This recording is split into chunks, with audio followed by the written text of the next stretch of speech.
Flank left! Flank left! I'm on it! All clear!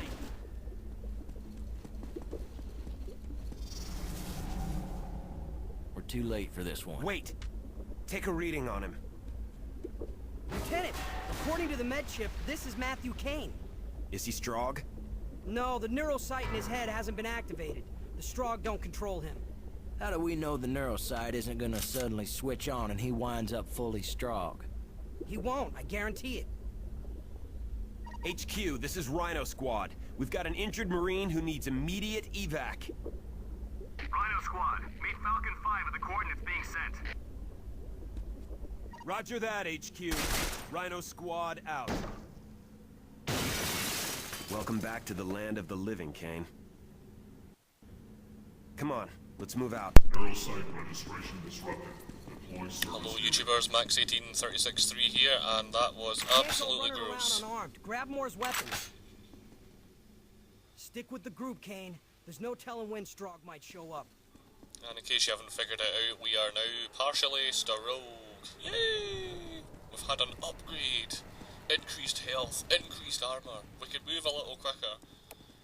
And we can understand the Strogg radio system thing, which doesn't really make any sense since we technically just took out the communication facility, but there we go. I'll overlook that loophole. Tactical intercepts. It's locked. Let me see what I can do.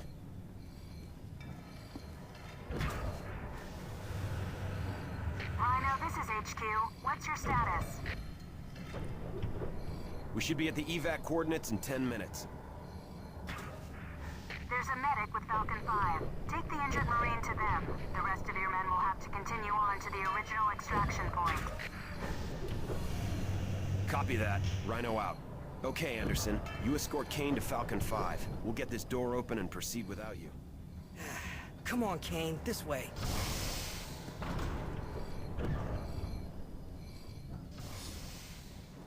You better say a lot of prayers tonight because someone's sure watching over you. We were passing through the building trying to get to the extraction point. Never thought we'd find you here. We all thought you died back at the hub along with Strauss. Kane, you look like hell.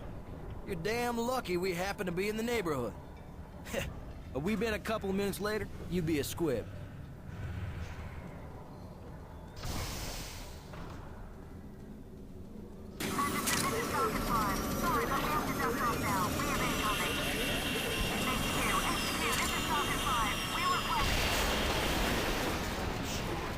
That was our ticket out of here.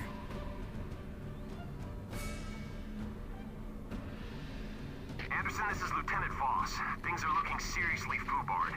Rendezvous back with us at the MedLab storage facility. We'll head to the primary extraction point. I copy, Lieutenant. Anderson out.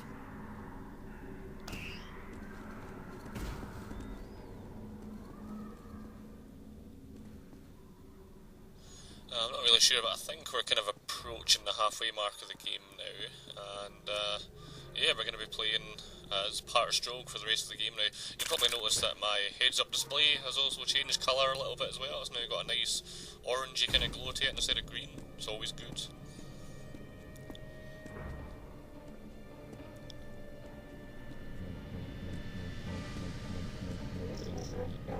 And I'm not sure what those dudes are called. I think they're called scientists, but I'll need to double check that. They're actually not too bad to take down. Better than those sentry things.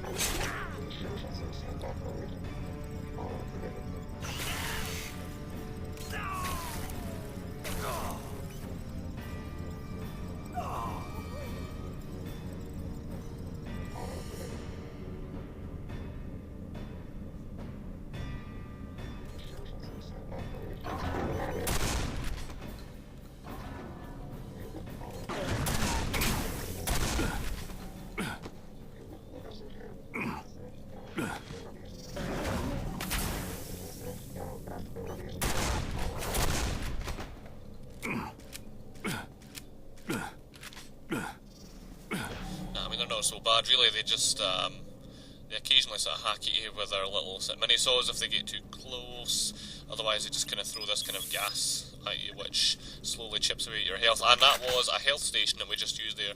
Now that we're part of Strogg, we can now use The little Strogg health stations, they kind of just function the same as you did in Doom 3. You just click and hold and see gradually top up your health, which is rather dandy.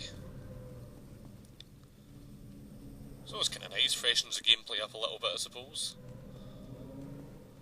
More little superficial changes, but, you know, I'll take them.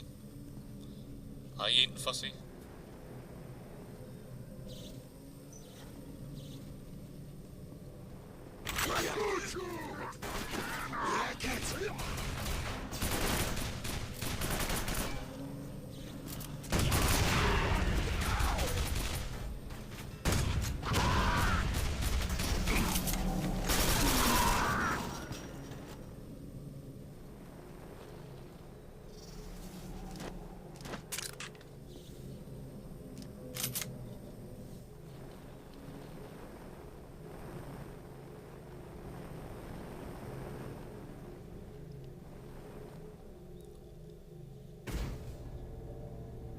But also from this point in the game, we're also...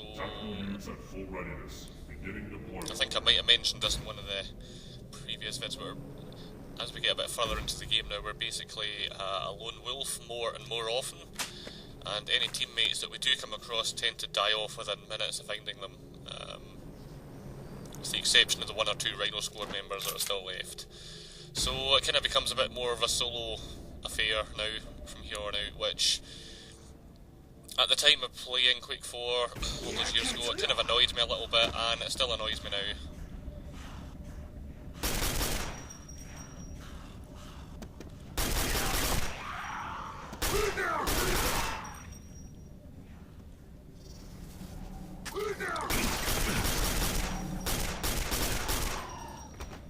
I know there's probably a lot of players out there that probably think, oh, why would that be a rule?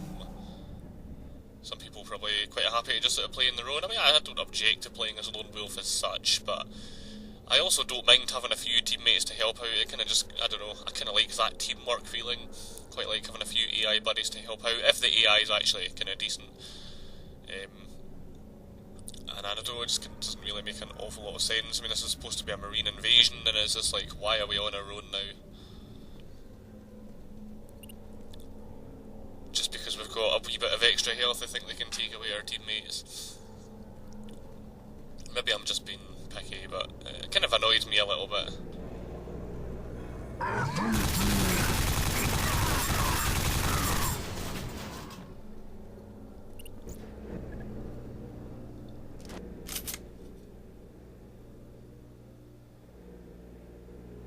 Because, I mean, for my money, the most enjoyable parts of the game are when you've got a few teammates helping you out.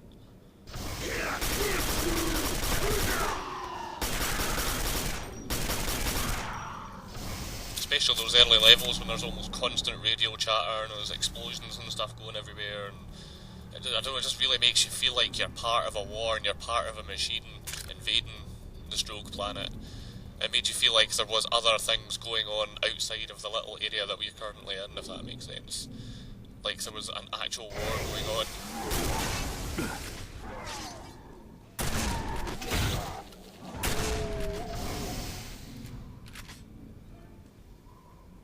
It just kind of loses that intensity, that sort of feeling from this point onwards, I think. That's a lovely jubbly rocket launcher that we got now.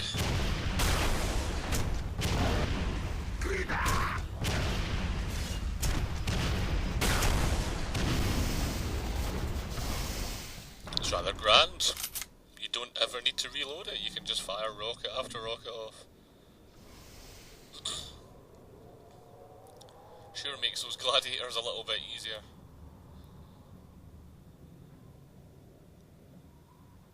But you probably noticed that one of the rockets actually hit his shield and he still survived.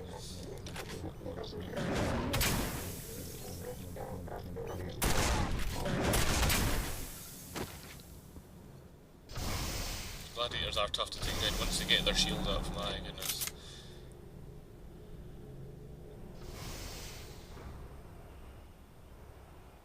Right, so that's it. So until the next time.